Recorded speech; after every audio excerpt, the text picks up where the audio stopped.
नमस्कार मु डॉक्टर दिलीप पंडा बजेट 2024-25 विभिन्न कोण को जदि अनुसरण करिबा ताहेले आमे जानि परिबा जे देश रे लागि रहिथिबा किछि अर्थनैतिक समस्या रो केते दूर समाधान हेबो एवं आगामी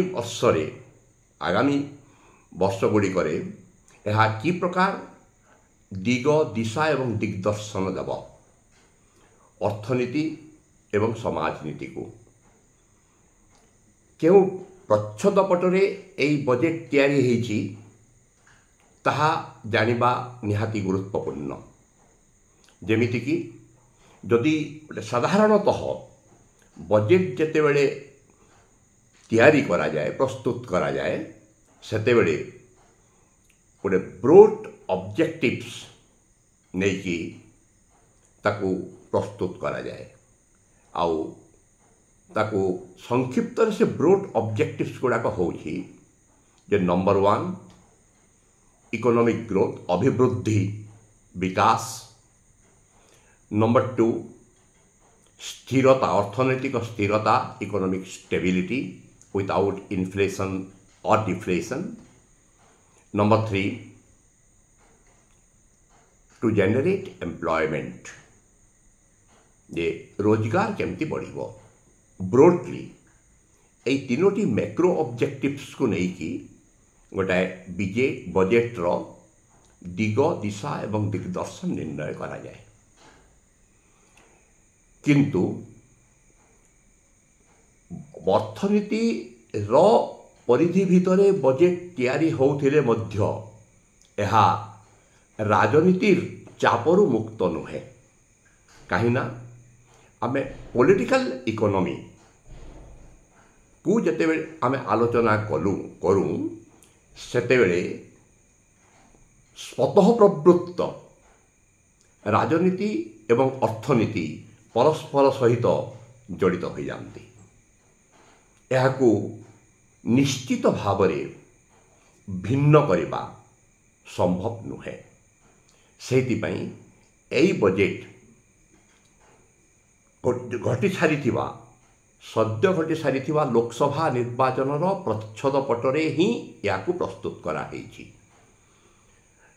कौन हुए जे गोटाए नूतन सरकार जेते बेले आसुछंती एवं प्रथम बजेट आसीबा गोटे मास परे प्रथम बजेट जेते बेले उपस्थापन करूछंती सेते बेले साधारणतः आशा करा जाए जे सेटा बोल्ड हेबो गोटे बोल्ड हेबो माने रिफॉर्म्स किछि रहिबो किछि स्ट्रक्चरल रिफॉर्म्स एपरि किछि रहिबो सांगठनिक रिफॉर्म्स रहिबो जहा अर्थनीति को गोटे लंबा पीरियड पाई अंततः जो 5 वर्ष शासन रे रहिबे से समय पाई गोटाए निरंतर धारारे अर्थनीतिर प्रवाह को यही जो 3टा लक्ष्य आमे कहिलु जे इकोनॉमिक ग्रोथ स्टेबिलिटी एवं एम्प्लॉयमेंट जनरेशन रो आड़कू बहि चलिबो किंतु एठी राजनीतिर परिप्रेक्षी रे सेटा संभव होई पारि नाही काहेकि ना विगत 10 वर्ष धरी जो बजेट प्रेस आसुथिला सेटा बीजेपी सरकार बजेट थिला किंतु एई बजेट होची एनडीए सरकार बजेट गोटे मिलित मंत्रिमंडल थिबार बजेट सेइथिपई एइथि राजनीति छाप निश्चित भाव में देखा मिलिबो नंबर 1 नंबर 2 लोकसभा निर्वाचन रे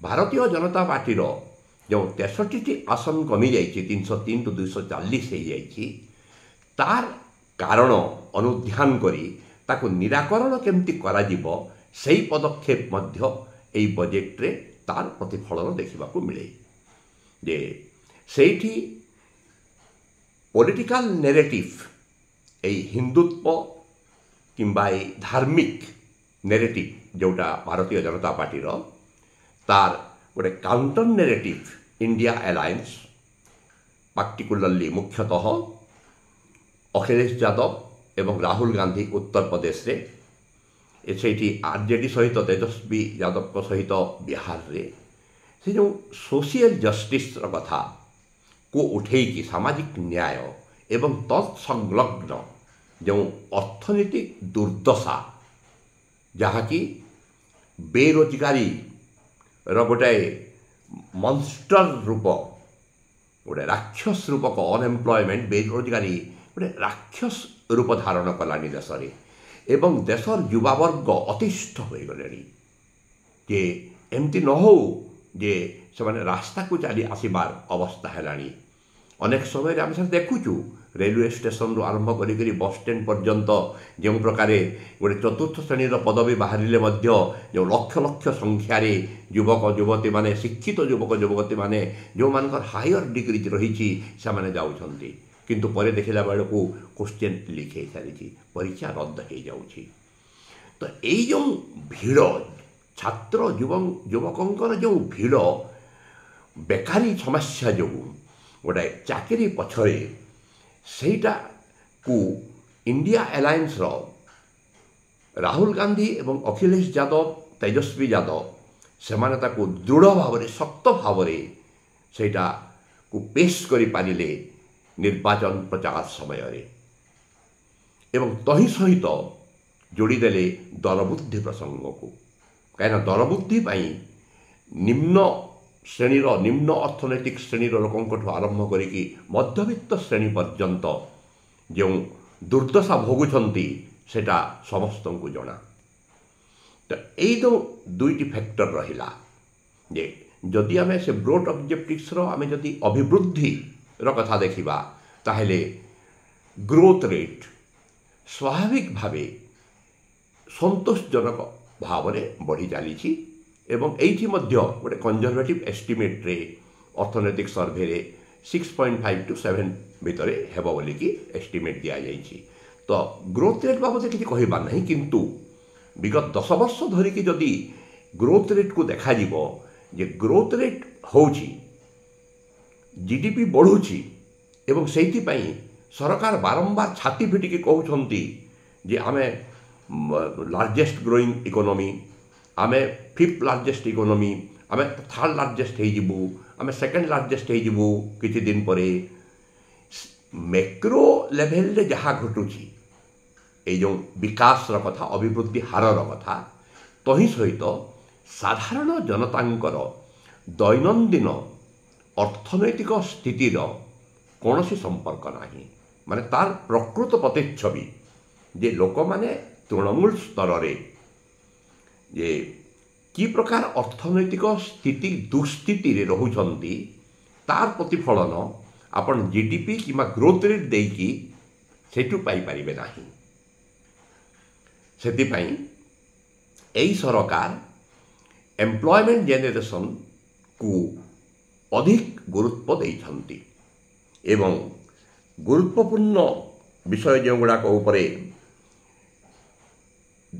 ଷ୍ଟ୍ରେସ୍ ଦିଆଯାଇଛି, ଏମ୍ଫାସିସ୍ ଦିଆଯାଇଛି, ଯେ ସେଗୁଡ଼ିକ ଯେଉଁଟା କହନ୍ତି ଯେ ପ୍ରାଇମ୍ ମିନିଷ୍ଟର ମୋଦି ଯେ ତାଙ୍କର 4ଟି ଜାତି ଉପରେ ତାଙ୍କର ବିଶ୍ୱାସ, ଯେଉଁଟାକି ୱିମେନ୍ ନାରୀ ଶକ୍ତି, ପୁଅର ଦରିଦ୍ର, ଫାର୍ମର୍ସ ଚାଷୀ ଏବଂ ଯୁବକ, ଏଇ 4 ଶ୍ରେଣୀକୁ ଆଖି ଆଗରେ ରଖି ବଜେଟ୍ ପ୍ରସ୍ତୁତ କରାଯାଇଛି ବୋଲି କହୁଛନ୍ତି ଏବଂ ସେଥିପାଇଁ 9ଟା ପ୍ରାୟୋରିଟିସ୍ ଦେଉଛନ୍ତି।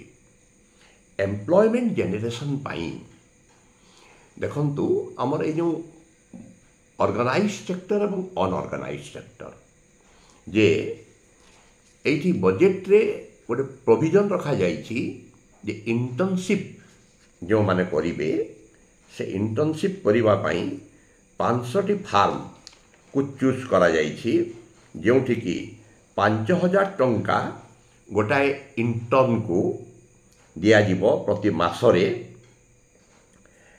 ସେଟା 1 କୋଟି ଯୁବକଙ୍କୁ। କିନ୍ତୁ ଇଣ୍ଟର୍ନସିପ୍ କରିବା ଗୋଟେ ଫାର୍ମରେ, ଆଉ ସେଇ ଟଙ୍କାଟା ସରକାର ଇଣ୍ଟର୍ନମାନଙ୍କୁ ଡାଇରେକ୍ଟ ଦେବେ ନାହିଁ, ସେଟା ଦେବେ ସେ କର୍ପୋରେଟ୍, ସେ ଇଣ୍ଡଷ୍ଟ୍ରିକୁ, ସେ ଫ୍ୟାକ୍ଟ୍ରିକୁ। ମାନେ इंटर्नशिप करिबाटा चाकरी नुहे, जॉब नुहे, एम्प्लॉयमेंट नुहे।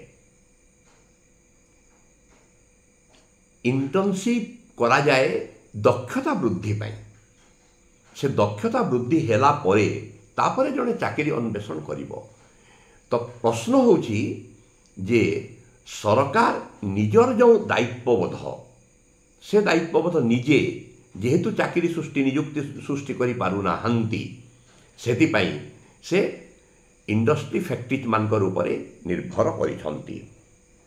जे एपरिकी वन टाइम असिस्टेंस इंटर्न मानक पाई 6000 टंका दिया जिवो। एपरिकी जो फैक्ट्री इंडस्ट्री फार्म माने नुआ एम्प्लॉय करिवे सेमानको गोटे मासर दरमा सरकार देवे, किंतु एई जो जहाँ टंका देवे सेटा फार्म इंडस्ट्री फैक्ट्री को देवे। सीधा सड़क भाव से जो युवक माने सेठी इंटर्नशिप करिवे तांकु किबा जॉब पाइबे तांकु देवे नाही। तो एठी प्रश्न उठुची जे एटा प्रकृति में कांग्रेस रो मैनिफेस्टो जोटा न्यायपत्र रे गोटे रकम सेटा थिला, सेटा को सरकार बर करिसंती। आ एटा महाराष्ट्र सरकार मध्य इम्प्लीमेंट करि सारिसंती। तो सरकार यह करिबा द्वारा एम्प्लॉयमेंट जनरेशन प्रकृति हेबो कि देखंतु जे आमर जो अनुष्ठानिक क्षेत्र एवं अणअनुष्ठानिक क्षेत्र जे ऑर्गेनाइज सेक्टर किंबा फॉर्मल सेक्टर एवं अनऑर्गेनाइज सेक्टर इनफॉर्मल सेक्टर। जम अनऑर्गेनाइज्ड किंबा इनफॉर्मल सेक्टर जोटा कि मोस्टली एग्रीकल्चर जोठी कि 48% प्राय एम्प्लॉयड होती, किंतु 65% निर्भरशील होती एग्रीकल्चर उपरे एंड एलिट एक्टिविटीज उपरे सेटा एवं जोटा माइक्रो इंडस्ट्रीज माइक्रो फैक्ट्रीज जोटा एमएसएमई सेटा हला अणआनुष्ठानिक अनऑर्गेनाइज सेक्टर्स। सही सेक्टर रे आम टोटाल श्रम संख्यार 94% एम्प्लॉय होती एवं एटा फॉर्मल सेक्टर पाई सरकार ए एम्प्लॉयमेंट जनरेशन योजना करिसंती। प्रकृत तासेटा एम्प्लॉयमेंट नुहे कि जॉब प्रोविजन नुहे जोटा मु कहली इंटर्नशिपटा दक्ष स्किल बढ़ाइबा पाई भी प्रोविजन रखिसंती। वुमेन लेबर फोर्स रे पार्टिसिपेशन पाई सेति पाई मध्य अन्य प्रोविजन रखिसंती। जे एटा होची केवल 6% फॉर्मल किंबा ऑर्गेनाइज सेक्टर रे पुणी सेटा सिक्योर्ड परमानेंट जॉब पाई नुहे इंटर्नशिप पाई एप्रेंटाइज जोटा आम कहूँ दक्षता वृद्धि पाई स्किल वृद्धि पाई। और स्किल वृद्धिटा जॉब नुहे स्किल वृद्धि पाई जो किसी परिमाण दिया जाए किसी समय पाई स्किल वृद्धि होला परे जणे पुणी चाकरी अन्वेषण करिवो। तो प्रश्न उठुची जे कॉर्पोरेट सेक्टर को कॉर्पोरेट टैक्स रो परिमाण रु कॉर्पोरेट टैक्स जेतकी टंका आसुची ताहा इनकम टैक्स रु जेतकी टंका आसुची ता ठारू भी कम, जोटा कि गोटे निहाती भाव रे एक विरोधाभास गोटे कॉन्ट्राडिक्शन जे कॉर्पोरेट को एते बेसी इनसेंटिव्स देला परे मध्य घरोई पुंजीनिवेश कहीं बढ़ू ना। एम्प्लॉयमेंट कथा जोटा मैं कहली जे अनलेस एंड अनटिल जे घोषणा बहुत गुड़ाए होईची बजेट रे बहुत गुड़ाए घोषणा होईची अनाउंसमेंट होईची बहुत गुड़ाए जिनसर जे इंफ्रास्ट्रक्चर्स बिल्डअप करिबा पाई भित्तिभूमि गठन करिबा पाई 11,11,111 कोटी टंका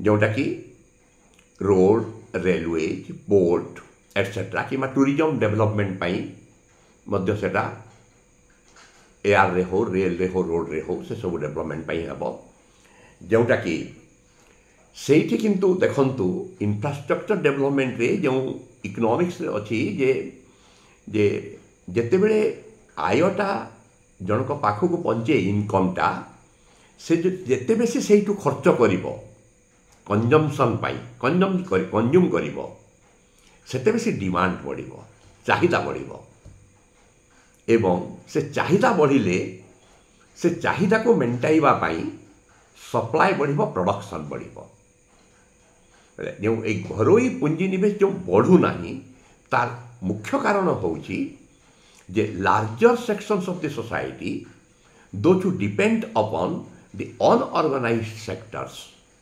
एग्रीकल्चर एंड एलिस एक्टिविटीज एवं एमएसएमई सेल्फ एम्प्लॉयड यही सेक्टर्स गुड़िक डिमांड अति लो लेवल निम्न स्तर में रही एवं इन जनरल देश में सेविंग्स अति निम्न स्तर में रही तो एमानंकर चाहिदा कमी जाइए चाहिदा कहार बढ़ी जे the few those who live at the highest hierarchy of the economic circle जे अर्थनीति सब सर्वोच्च स्तर में रोकवा धनी लोकंकर चाहिदा बढ़ुची से लग्जरीज कार्स ठू आरंभ करी luxuries hotels 5 star hotels demand से प्रकार लग्जरीज डिमांड्स गुड़ाक बढ़ुची किंतु एमानंकर चाहिदा सप्रेस्ड होगी रही आउ एगुड़ाक एक गोटे प्रक्रिया चली आसी प्राय 2016 मसीह जे आमे एटी कही रखा चाहूँ जे unwise politics leads to unwise economics जे अर्थनीति रे एई जो दुर्व्यवस्था सृष्टि होती बेरोजगारी है चाहिदा कमिबा है संचय कमिबा है एगुड़ाक हूँ परिणाम these are all consequences of the political decisions taken by the political leadership सरकार को द्वारा अनवाइज पॉलिटिकल डिसीजन जो नियाई जे 2016 मसीह जे डिमोनेटाइजेशन तापरे परे जीएसटी तापरे कोविड-19 आसे जो प्रकार लॉकडाउन करागला विदाउट कंपेनसेशन प्रवासी श्रमिक माने केमती भोक शोषे आसिले गुड़ाए अनऑर्गेनाइज सेक्टर सब प्राय क्लोज हो गला एमएसएमई सब बंद हो गला तो एमती गोटे सिचुएशन रे एमती गोटे अवस्था रे एम्प्लॉयमेंट जेनरेशन पाई आमको यही सेक्टर्स गुड़िक सरकार बजेट रे गुरुत्व देवार उचित थिला किंतु कौन करिसंती एग्रीकल्चर एवं एलिस सेक्टर पाई 1.25 लाख करोड़ मात्र अलॉट होती शुभुची बहुत बड़ अमाउंट भाया किंतु जो जगार 48.20 लाख करोड़ 48.20 लाख करोड़ हूँ टोटाल एक्सपेंडिचर बजेट रे से 1.25 lakh it is a tiny fraction of the total expenditure ये केमिति आपण एग्रीकल्चर एवं एलिस सेक्टर रे केमती एम्प्लॉयमेंट जनरेशन हो पार एवं सरकार भारतीय जनता पार्टी प्राय रूरल सेक्टर्स रूरल रिजन से हारी ड्यू टू रूरल डिस्ट्रेस ग्रामांचल रे यही जो चाहिदा कम आय कम एवं गत 6 वर्ष है रियल इनकम जोटा प्रकृत आय मॉनिटरी इनकम कथा मुझे कहूना से कमी कमी आसूचे रियल इनकम तो से चाहिदा बढ़ो केमती आ एम्प्लॉयमेंट बढ़ाई लेबर इंटेंसिव सेक्टर रे ही बेसी इन्वेस्टमेंट हबार उचित थिला कहीं जो फार्म्स इंडस्ट्रीज रे जो लिंक्ड जो एम्प्लॉयर लिंक्ड इनिशिएटिव जो दौरान से हूँ कैपिटल इंटेंसिव सेक्टर्स गुड़िक से केवल दक्षता थिबा स्किल्ड पर्सनेल गुड़िक से निजुक्ति पाइबे ता पुणी संख्या अत्यंत कम जे जो जेते श्रमशक्ति दरकार पड़ुथिले गोटे मैन्युफैक्चरिंग सेक्टर रे धरि नियंतु गोटे कार निर्माण करिबारे एबे आर्टिफिशियल इंटेलिजेंस कि रोबोट साहाय्य जेतेबेले होउची ताठू 10% जदि 100 लेबर दरकार पड़ुथिले एबे 10 टी लेबर दरकार पड़ुछंती किंतु आपण यदि एग्रीकल्चर एंड एलिस सेक्टर एवं एमएसएमई रे लेबर इंटेंसिव सेक्टर रे जेते बेसी इन्वेस्ट करिथांते एवं एम्प्लॉयमेंट जनरेशन सेते बेसी हेइथांता ଏବଂ ଯେତେ ବେଶୀ ହାୟର ଏଜୁକେଟେଡ୍ ପାର୍ସନେସ୍ ରହିଛନ୍ତି ସେମାନଙ୍କ ଭିତରେ ଅନଏମ୍ପ୍ଲୟମେଣ୍ଟ ରେଟ୍ ବେଶୀ। ଏପରିକି ଆଇଆଇଟି ଗୁଡ଼ିକରେ ମଧ୍ୟ 38% କ୍ୟାମ୍ପସ୍ ସିଲେକ୍ସନରେ ପାଇନାହାନ୍ତି ରହିଯାଇଛନ୍ତି। ତ ଅନଏମ୍ପ୍ଲୟମେଣ୍ଟ ସିଚୁଏସନ୍ ଏତେ ସିଭିଅର୍। ସୋ ଏମ୍ପ୍ଲୟମେଣ୍ଟ ଜେନେରେସନ୍ ପାଇଁ ରଙ୍ଗ ଆଣ୍ଡ ଅନୱାଇଜ୍ ପଲିସି ନିଆହୋଇଛି।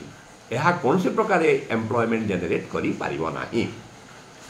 ଏବଂ ଯଦି ଏଇ ଯେଉଁଟା ମୁଁ କହିଲି ରୁରାଲ୍ ସେକ୍ଟର୍ସରେ ଗ୍ରାମାଞ୍ଚଳ ଉନ୍ନୟନରେ ଗ୍ରାମାଞ୍ଚଳ ଭିତ୍ତିଭୂମି ଉନ୍ନୟନରେ ଦେଖନ୍ତୁ Mahatma Gandhi national rural employment guarantee act ଯୋଜନାରେ ଅଧିକ ଆଲଟମେଣ୍ଟ ହେଇନାହିଁ। ସେଠି ଅଧିକ ଆଲଟମେଣ୍ଟ ହେବାର ଉଚିତ ଥିଲା। ସେଠି ୱେଜ୍ ବଢ଼ାଇବାର ଉଚିତ ଥିଲା। ସେଠି ଶ୍ରମ ଦିବସ ବଢ଼ାଇବାର ଉଚିତ ଥିଲା। ଏମ୍ଏସ୍ଏମ୍ଇରେ ଯେତେ ବେଶୀ ଲୋକ ଏମ୍ପ୍ଲଏଡ୍ ହେବେ, ଏଗ୍ରିକଲଚର ଏଲାଇଡ୍ ସେକ୍ଟରରେ ଯେତେ ବେଶୀ ଲୋକ ଏମ୍ପ୍ଲଏଡ୍ ହେବେ, ସେମାନେ ଯେହେତୁ ଅର୍ଥନୈତିକ ନିମ୍ନବର୍ଗର, ସେମାନେ ଯାହା ଆୟ କରିବେ ତାହା ସେମାନେ ଖର୍ଚ୍ଚ କରିବେ, ତାହା ଦ୍ୱାରା ଚାହିଦା ବଢ଼ିବ। ଗୋଟେ ମଲ୍ଟିପ୍ଲାଏ ଇଫେକ୍ଟରେ ତାପରେ ଯେତେ ଚାହିଦା ବଢ଼ିବ, କନଜମ୍ପସନ୍ ବଢ଼ିବ, ଡିମାଣ୍ଡ ବଢ଼ିବ, ମଲ୍ଟିପ୍ଲାଏର ଇଫେକ୍ଟରେ ଇନଭେଷ୍ଟମେଣ୍ଟ ବଢ଼ିବ। ତାପରେ ଯାଇକି ପ୍ରାଇଭେଟ୍ ସେକ୍ଟରରୁ ଇନଭେଷ୍ଟମେଣ୍ଟ ବେଶୀ ଆସିବ। ଆଉ ଏଇଠି ଏମ୍ପ୍ଲୟମେଣ୍ଟ ଜେନେରେସନ୍ ପାଇଁ ସରକାର ଯେଉଁ ପ୍ରାଇଭେଟ୍ ସେକ୍ଟର ଉପରେ ନିର୍ଭର କରୁଛନ୍ତି, ଏଇଟା ଏଇ ଯେଉଁ ଗଭର୍ଣ୍ଣମେଣ୍ଟ ପ୍ରାଇଭେଟ୍ ସେକ୍ଟରର ଯେଉଁ ସାଲିସଟା, ଏଇଟା ସେ ଫେରିଯିବା କଥା ସେ ଗୋଟେ ସୋସିଆଲିଜମ୍ କନସେପ୍ଟକୁ, ଯେଉଁଟା ଗୋଟେ ଯାହାକୁ ଆମେ ରିଏଲ୍ ସୋସିଆଲିଜମ୍ ତ କହିପାରିବା ନାହିଁ, ମାନେ ଏଇ କ'ଣ ଏକ ଲନ୍ ଗୋଟେ ଗ୍ରୀନ୍ ଲନ୍ ଟାଇପ୍ର ଲନ୍ ସୋସିଆଲିଜମ୍ ବୋଲିକି କୁହାଯାଇପାରେ। ଆଉ ସେଇଟାକୁ ସେଇ ସୋସିଆଲିଜମ୍ର କଥା କଂଗ୍ରେସ ପ୍ରାୟ କହେ। ସେ ତାପରେ ପିଏମ୍ କିଷାନ ନିଧି ସମ୍ମାନରେ ଯେଉଁ ଟଙ୍କା ଦିଆଯାଉଥିଲା 6,000 ଟଙ୍କା, ତାକୁ ଇମିଡ଼ିଏଟଲି କିଛି ବଢ଼େଇ ଦେଇଥାନ୍ତେ ତ ତତ୍କ୍ଷଣାତ୍ ଚାଷୀମାନଙ୍କ ହାତକୁ କିଛି ଟଙ୍କା ଆସିଥାନ୍ତା। ଏଗ୍ରିକଲଚରକୁ ଯେଉଁ ସ୍ପେସ୍ ଦେଉଛନ୍ତି, ଯେଉଁ 9ଟା ପ୍ରାୟୋରିଟି ସେକ୍ଟର କହୁଛନ୍ତି, ପ୍ରଥମେ ଏଗ୍ରିକଲଚରର କଥା କହୁଛନ୍ତି, କିନ୍ତୁ ଏଗ୍ରିକଲଚରରେ ଏନ୍ସିଓର କ'ଣ କରିଛନ୍ତି? ଯେ ଏନ୍ସିଓର କରିବା କଥା ହେଉଛି ଯେ ଚାଷୀ ଯେମିତି ତାର ପ୍ରଡକ୍ଟସର ଠିକ୍ ଉଚିତ ମୂଲ୍ୟ ପାଇପାରିବ। କହୁଛନ୍ତି ଏମ୍ଏସ୍ପି ଉପରେ ଆମେ 50% ଅଧିକା ଦେବୁ ବୋଲିକି, କିନ୍ତୁ ଏବେ ଦେଖନ୍ତୁ ଯେଉଁ ଇନଫ୍ଲେସନ୍ ଚାଲିଛି, ଯେ ପନିପରିବାର ଦର ବୃଦ୍ଧିକୁ ନେଇକି ଚାଷୀ ନିଜେ ପନିପରିବା ବିକୁଛି ଯେଉଁଟା 20 ଟଙ୍କାରେ, ସେଟା ଆମ ପାଖକୁ ବଜାରରେ ଯେତେବେଳେ ଆସୁଛି ଆମେ ତାକୁ 120 ଟଙ୍କାରେ କିଣୁଛୁ। ତ ଚାଷୀ ତା ଉଚିତ ମୂଲ୍ୟ କେମିତି ପାଇବ, ସେ ବ୍ୟବସ୍ଥା ଯଦି କରନ୍ତେ, ଚାଷୀ କେମିତି ବୀଜ ସାର ସହଜରେ ଉପଲବ୍ଧ କରିପାରିବ ଏବଂ ଶସ୍ତାରେ ଉପଲବ୍ଧ କରିପାରିବ, କିନ୍ତୁ ସେଇଠି ବି କର୍ପୋରେଟ୍ ସେମାନେ ହିଁ ଯୋଗେଇବେ। এইଠୁ ପ୍ରଡକ୍ଟ ହେଇଗଲା ପରେ ବଡ଼ ବିଜନେସମ୍ୟାନ୍ ମାନେ ତାଙ୍କଠୁ ଆଣିବେ, କୋଲ୍ଡ ଷ୍ଟୋରେଜରେ ରଖିଦେବେ, ହୋର୍ଡିଂ କରିବେ, ଯେତେବେଳେ ଦାମଟା ବଢ଼ିଯିବ ସେତେବେଳେ ବଜାରକୁ ଛାଡ଼ିବେ। ତ ଚାଷୀର ଏଇଠି ସୁବିଧା ହେଲା କେମିତି? ଚାଷର ସମସ୍ୟା, ଚାଷ ଆଉ ଚାଷୀର ସମସ୍ୟା ସମାଧାନ ହେଲା କେମିତି? ତ ଏଗ୍ରିକଲଚରକୁ ଖାଲି ସ୍ପେସ୍ ଦେଉଛୁ ଆଉ ଏତିକି ଟଙ୍କା ଆଲଟ୍ କରିଛୁ, ସେ ଟଙ୍କା ବି ଟିନି ଆମାଉଣ୍ଟ ମୁଁ ଯେଉଁଟା କହିଲି, it's a very small fraction of the total expenditure. ତ ସେହି ଦୃଷ୍ଟିରୁ ଏମ୍ପ୍ଲୟମେଣ୍ଟ ଜେନେରେସନ୍ ହେବାର ସମ୍ଭାବନା ଏବଂ ଯେଉଁ ନୀତି ଆଧାରରେ କରିଛନ୍ତି, ମୁଁ ତାକୁ କହିବି ଯେ ଦିସ୍ ଇଜ୍ ପଲିଟିକାଲ୍ ଅନୱାଇଜନେସ୍, ମାନେ ଗୋଟେ ରାଜନୈତିକ ଅଜ୍ଞତାର ପରିଚୟ ଦିଏ। ଯେ ଯେଉଁ ଦେଶରେ 3 ଓଳି ସକାଳେ, ମଧ୍ୟାହ୍ନରେ, ରାତିରେ ଆଜି ପର୍ଯ୍ୟନ୍ତ ଖାଇବା ପାଇଁ 50% ଲୋକ ପାଉନାହାନ୍ତି, ଯେଉଁ ଦେଶରେ ଆଜି ମଧ୍ୟ 90% ଲୋକ ମାସକୁ 10,000ରୁ ବେଶୀ ଆୟ କରିପାରୁନାହାନ୍ତି, ଯେଉଁ ଦେଶରେ ଏଇ 90% ଲୋକ ତାଙ୍କର ବେସିକ୍ ଆମ୍ୟୁନିଟି ଯାହାକୁ ଆମେ କହୁଛୁ, ଯେ ଏଇ ରୋଟି କପଡ଼ା ମକାନଠୁ ଆରମ୍ଭ କରିକି ସଡ଼କ, ବିଜଲି, ପାନି, ସାମାନ୍ୟ sanitation, minimum sanitation, minimum health, minimum education ପାଇପାରୁନାହାନ୍ତି, ସେଇଠି ଗୋଟେ ପ୍ରାଇଭେଟ୍ ସେକ୍ଟର ଉପରେ ଏତେ ନିର୍ଭରଶୀଳ ହୋଇ ଏମ୍ପ୍ଲୟମେଣ୍ଟ ଜେନେରେସନ୍କୁ ଛାଡ଼ିଦେବାଟା ଆଦୌ ବିଜ୍ଞତାର ପରିଚୟ ନୁହେଁ। ହେଇପାରେ ଯେ ଏଇ ଯେଉଁ ପପୁଲିଷ୍ଟ ପଲିସି ଯେ ସାଙ୍ଗେ ସାଙ୍ଗେ ପଇସା ଲୋକଙ୍କର ଆଉ ଧୈର୍ଯ୍ୟ ନାହିଁ। ଲୋକଙ୍କ ଧୈର୍ଯ୍ୟ କାହିଁକି ନାହିଁ ଯେ ଲୋକଙ୍କର ଆସ୍ଥା ଓ ବିଶ୍ୱାସ ଏ ରାଜନୈତିକ ଦଳଗୁଡ଼ିକ ଉପରେ ନେତାଗୁଡ଼ିକ ଉପରେ ଆଉ ନାହିଁ। ସେଥିପାଇଁ ଏମାନେ ଯେ ଭବିଷ୍ୟତରେ କିଛି ଦେବେ ଆର୍ ଆମେ ଅପେକ୍ଷା କରୁ ସେ ଧୈର୍ଯ୍ୟ ଲୋକଙ୍କର ଆଉ ନାହିଁ। ଲୋକ ଚାହୁଁଛନ୍ତି ଯେ ଇମିଡ଼ିଏଟଲି କିଛି ଦେଇଦିଅନ୍ତୁ। ଆଉ ଗୋଟେ କମ୍ପିଟିଟିଭ୍ ପପୁଲିଜମ୍ ଚାଲିଛି ସବୁ ଦଳ ଭିତରେ। এই দল কହୁଛି ମୁଁ এই ଗୋଷ୍ଠୀକୁ ଏତିକି ଟଙ୍କା ଦେଇଦେବି, ଏ ଦଳ କହୁଛି ମୁଁ এই ଗୋଷ୍ଠୀକୁ ଏତିକି ଟଙ୍କା ଦେବି, ଏ ଦଳ କହୁଛି ମୁଁ ଏମାନଙ୍କ ପାଇଁ ରିଜର୍ଭେସନ୍ କରିଦେବି। କର୍ଣ୍ଣାଟକର କଥା ଦେଖନ୍ତୁ, ଲୋକାଲ୍ ରିଜର୍ଭେସନ୍ ପାଇଁ, ହରିୟାଣାରେ ସେଇଟା, ଆନ୍ଧ୍ରରେ ସେଇଟା, ମହାରାଷ୍ଟ୍ରରେ ସେଇଟା। ଯଦି ଗଭର୍ଣ୍ଣାନ୍ସର ଅର୍ଥ ଯେ ବିଭିନ୍ନ ଗୋଷ୍ଠୀକୁ ରିଜର୍ଭେସନ୍ ପ୍ରୋଭାଇଡ଼ କରିଦେବା ଏବଂ ବିଭିନ୍ନ ଗୋଷ୍ଠୀକୁ ଡୋଲ୍ ପେମେଣ୍ଟ ଆକାରରେ ଏହାକୁ ଏତିକି ଟଙ୍କା ଦେଇଦିଅ ମାସକୁ, ତାକୁ ଏତିକି ଟଙ୍କା ଦେଇଦିଅ, ତାହେଲେ ଏ ନିର୍ବାଚନର ବି ଦରକାର ନାହିଁ, ଏ ଲୋକପ୍ରତିନିଧିମାନଙ୍କର ବି ଦରକାର ନାହିଁ। ଯେକୌଣସି ଲୋକକୁ ବସେଇ ଦେଲେ ସେ ଏଇ କାମ କରିପାରିବ। This is not governance. ତ କଥା ହେଉଛି ଯେ ଯେଉଁଠି ଆମେ ଆଲଟମେଣ୍ଟ କରିବା କଥା ସେଥିପାଇଁ ଆନାଉନ୍ସମେଣ୍ଟକୁ ଯାଆନ୍ତୁ ନାହିଁ। ଆନାଉନ୍ସମେଣ୍ଟ ତ ଇନକ୍ଲୁସିଭନେସ୍ କଥା, ସୋସିଆଲ ଜଷ୍ଟିସ୍ କଥା ଅଛି, ଯେଉଁଟା ମୁଁ କହିଲି ଯେ ମହିଳା ସଶକ୍ତିକରଣ, ମହିଳା ପାର୍ଟିସିପେସନ୍ ଇନ୍ ଲେବରରେ, ଲେବର ଏମ୍ପ୍ଲୟମେଣ୍ଟଠୁ ଆରମ୍ଭ କରିକି ଯୁବକ, ଚାଷୀ ଏମାନଙ୍କର କଥା କୁହାଯାଉଛି, ସ୍କିଲ୍ ଦକ୍ଷତା ବୃଦ୍ଧିର କଥା କୁହାଯାଉଛି, ଦଳିତମାନଙ୍କର କଥା କୁହାଯାଉଛି, ଆଦିବାସୀଙ୍କ କଥା କୁହାଯାଉଛି, ବିଭିନ୍ନ ଘୋଷଣା କରାଯାଉଛି। ସେ ଘୋଷଣାକୁ ଆମେ ଯଦି ଦେଖିବା ତାହେଲେ ଆମେ ବଜେଟ୍ର ପ୍ରକୃତ ଆକଳନ କରିପାରିବା ନାହିଁ। ଆମେ ଏଲୋକେସନ୍ କେଉଁଠି ହେଉଛି, ହେଲ୍ଥ ଏବଂ ଏଜୁକେସନ୍, ସାନିଟେସନ୍, ଏଥିରେ ଏଲୋକେସନ୍ କେତେ ହେଉଛି ଦେଖନ୍ତୁ ଆପଣ, ପ୍ରାୟ ସମାନ ରହିଛି। ହେଲ୍ଥରେ ପ୍ରାୟ 1% ଏଲୋକେସନ୍ ହେଉଛି। ଇନଫ୍ରାଷ୍ଟ୍ରକ୍ଚର୍ସରେ ଯେଉଁଟା ମୁଁ କହିଲି 3.4% ଅଫ୍ GDP ଇନଫ୍ରାଷ୍ଟ୍ରକ୍ଚର୍ସରେ ଇନଭେଷ୍ଟମେଣ୍ଟ ହେବ ଏବଂ ସେଇଟାକୁ ନେଇକି ବୋଷ୍ଟ କରୁଛନ୍ତି ସରକାର ଆରମ୍ଭରୁ। ଦିସ୍ ଇଜ୍ ଏ କଣ୍ଟିନ୍ୟୁଇଟି, ପ୍ରାୟ ଇନଫ୍ରାଷ୍ଟ୍ରକ୍ଚର କରୁଛନ୍ତି। କିନ୍ତୁ ସେ ଇନଫ୍ରାଷ୍ଟ୍ରକ୍ଚର ତିଆରି କିଏ କରେ? ସେ ଯେଉଁ ପ୍ରକାର ଇନଫ୍ରାଷ୍ଟ୍ରକ୍ଚର ହେଉ, ସେ ବ୍ରିଜ୍ ହେଉ ଆଉ ଭୁଷୁଡ଼ି ଯାଉ, ଏୟାରପୋର୍ଟର ଛାତ ପଛେ ଭୁଷୁଡ଼ି ଯାଉ, କିନ୍ତୁ କରେ କିଏ? ବିଭିନ୍ନ ପ୍ରାଇଭେଟ୍ କର୍ପୋରେଟ୍ ସେକ୍ଟର କରନ୍ତି। ତ ସେମାନେ ସେ ଇନଫ୍ରାଷ୍ଟ୍ରକ୍ଚର୍ସରେ ଇନଭଲ୍ଭ ରହିଲେ। ଏଗ୍ରିକଲଚରରେ ସାରଠୁ ଆରମ୍ଭ କରି ବୀଜ ପ୍ରୋଭାଇଡ଼ କରିବା ପର୍ଯ୍ୟନ୍ତ ସେମାନେ ଇନଭଲ୍ଭ ରହିଲେ। ପ୍ରୋ ହାର୍ଭେଷ୍ଟିଂ ସିଜନ୍ରେ ସେ ପ୍ରଡକ୍ଟସ କ'ଣ ହେବ କଲେକ୍ସନ୍ କରିବେ। ଆପଣଙ୍କ ରିଲାଏନ୍ସ ମଲ୍ରୁ ଆରମ୍ଭ କରିକି ଯେଉଁଠି ବଡ଼ ବଡ଼ ଦେଖନ୍ତୁ ସେଠି ବି କର୍ପୋରେଟ୍ ରହିଲେ। ହେଲ୍ଥ ସେକ୍ଟରରେ କର୍ପୋରେଟ୍ ରହିଲେ, ଏଜୁକେସନ୍ରେ କର୍ପୋରେଟ୍ ରହିଲେ। ତ ହେଲ୍ଥ ଆଉ ଏଜୁକେସନ୍ରେ ଯଦି ପବ୍ଲିକ୍ ଏକ୍ସପେଣ୍ଡିଚର୍ ଯେଉଁଟା ପବ୍ଲିକ୍ ସ୍ପେଣ୍ଡିଂ, ତାକୁ ଯଦି ଗୋଟାଏ ୱାଇଜ୍ ୱେରେ ଯଦି କରାଯାଆନ୍ତା, ଯେ ଗୋଟେ ଲଙ୍ଗ୍ ଟର୍ମ ମେଜର୍ସକୁ ଆଖି ଆଗରେ ରଖି ଗୋଟେ ଦୂରଦୃଷ୍ଟି, ଗୋଟେ ଭିଜନ୍ ନେଇକି, ତାହେଲେ ଏ ସମସ୍ୟା ଗୁଡ଼ାକ ଧୀରେ ଧୀରେ ଦୂର ହୁଅନ୍ତା। କିନ୍ତୁ ଯେହେତୁ ସରକାରମାନଙ୍କର, ରାଜନୈତିକ ଦଳମାନଙ୍କର, ରାଜନୈତିକ ନେତୃତ୍ୱର ଯେହେତୁ ଭିଜନ୍ କିମ୍ବା ଦୂରଦୃଷ୍ଟି ନାହିଁ, ସେଥିପାଇଁ ସେମାନେ ଯେଉଁଟା ଗୋଟେ ପ୍ରଡକ୍ଟିଭଲି ପ୍ରାଗ୍ମାଟିକ୍ ପଲିସି ମେଜର୍ସ ସେମାନେ ନେଇପାରୁନାହାନ୍ତି। ସେଇ ଦୃଷ୍ଟିରୁ ଯଦି ଦେଖିବା ତାହେଲେ ବଜେଟ୍ରେ ଯେଉଁ କୋଏଲେସନ୍ ପଲିଟିକ୍ସ ପାଇଁ ବିହାର ଏବଂ ଆନ୍ଧ୍ରପ୍ରଦେଶକୁ ଯେ କୁହାଯାଉଛି ନିର୍ବାଚନରେ ସିନା ଇସ୍ବାର 400 ପାର ହେଇପାରିଲା ନାହିଁ, କିନ୍ତୁ ବଜେଟ୍ରେ ଇସ୍ବାର ଆନ୍ଧ୍ର ଆଉ ବିହାର ଏଇଟା ଜଳ କରି ଦିଶୁଛି। ଯଦିଓ Bihar is a poor state, ବିହାରକୁ ଫାଇନାନ୍ସିଆଲ ଇନଫ୍ଲୋ ଯେତେ ବେଶୀ ହେବ ତାର ପଭର୍ଟି ଏବଂ ଡେଭଲପମେଣ୍ଟ, ପଭର୍ଟି ଦୂର ହେବ, ଡେଭଲପମେଣ୍ଟ ଦୂର ହେବ। କିନ୍ତୁ କଥା ରହୁଛି ଯେ ଗୋଟେ ଷ୍ଟେଟ୍ କେବଳ ଟଙ୍କା ନାହିଁ ବୋଲିକି, ଇନଭେଷ୍ଟମେଣ୍ଟ ନାହିଁ ବୋଲିକି ଯେ ଗରିବ ହୋଇଯାଏ ନୁହେଁ। The state must have proper governance capacity, the state must have the capacity to utilise the money available in its hand. ଆଉ ବିହାରରେ ଯାହା ମନେ ହୁଏ ଯେ Bihar lacks that capacity to invest that amount in a proper way, in a productive way. ସେଇଥିପାଇଁ ସେଟା ଗରିବ ହେଇକି ରହିଛି।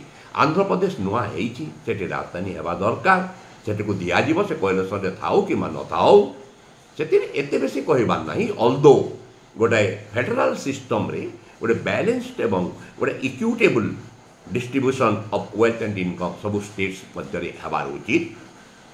କିନ୍ତୁ ଆମେ ଯଦି ସବୁ ଦୃଷ୍ଟିରୁ ଆମେ ଯଦି ଦେଖିବା ତାହେଲେ ଦର ବୃଦ୍ଧିକୁ ରୋକିବା ପାଇଁ ଏମିତି କିଛି ପଦକ୍ଷେପ ନିଆ ହେଇନାହିଁ।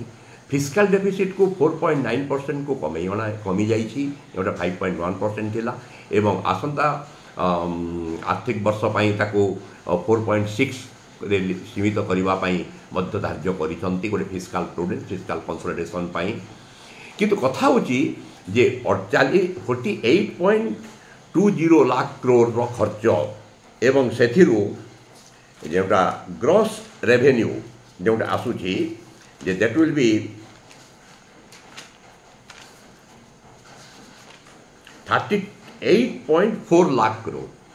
तो ये जो गैपटा जो रहिला से देखु 14.01 lakh crore gross borrowing, 11.06 lakh crore market borrowing है। ग्रॉस टैक्स रेवेन्यू के 38.40 लाख करोड़, एक्सपेंडिचर होची 48.2 लाख करोड़। तो ये है फिस्काल डेफिसिट 16.03 करोड़। तो प्रश्न होची जे ये जो राजस्व नियंट रेवेन्यू डेफिसिट एवं ये जो वित्तीय नियंट फिस्काल डेफिसिट या जदि मार्केट बोरोइंग एते परिमाण रे हेबो ताहले प्राइवेट इन्वेस्टमेंट आहरी कमी जीव, जहाँ कि इकोनॉमिक्स रे कहती जे क्राउड आउट इफेक्ट गोटे काम करिवो। एमती तो प्राइवेट इन्वेस्टमेंट कमी जाइए, स्लैक हो जाइए, तो सेटा आहरी कमी जीव। तो सेतिपई ए जो गैपटा को डेफिसिट गैपटा को केमती पूरण करेंगे ताहा स्पष्ट करना। आमती सबू ये कहती जे डिसइनभेस्टमेंट केते हम जदिओ डिसइनभेस्टमेंट टार्गेट केबे भी पूरा हो पारि ना कि पब्लिक सेक्टर एंटरप्राइजेस रू के आसो। हाँ, रिजर्व बैंक ऑफ इंडिया गोटे दुधियारी गाई होती 2.1 लाख करोड़ डिविडेंड दे देती, जहाँ सर गोटे सुविधा होती सरकार को। एमती जे ए प्रकार जो गोटे असंतुलित बजेट जोटा जे निर्धारित जोटा साधारण वर्गर इनकम टैक्स रे किसी रिहाती दिखाई बोली कहुच्छी, स्लैब रे टिके यार सेयार करिकी बदलाई दिखाई एवं कहते जे सेविंग 17,500 टंका हेबो। That is a poor consolation, सेटा से लो लेवल रे हेबो एवं हायर लेवल जो टिके टिके टिंकरिंग करिसंती सेतिरे एमती किछि लाभ हबो नाही। से गोटे शो ऑफ गोटे एग्जिबिशन प्रदर्शनी देखाइला भाया। आ कैपिटल गेन्स टैक्स रे जो प्रकार चेंज करिसंती 10% रू long term capital gain more than 1 year जोटा 10% रू 12.5 और टिकस जदि मिसी जीव ताले 14% हो शॉर्ट टर्म रे भी सेमती बढ़ाई देइसंती। These are all disincentives एगुड़ाक।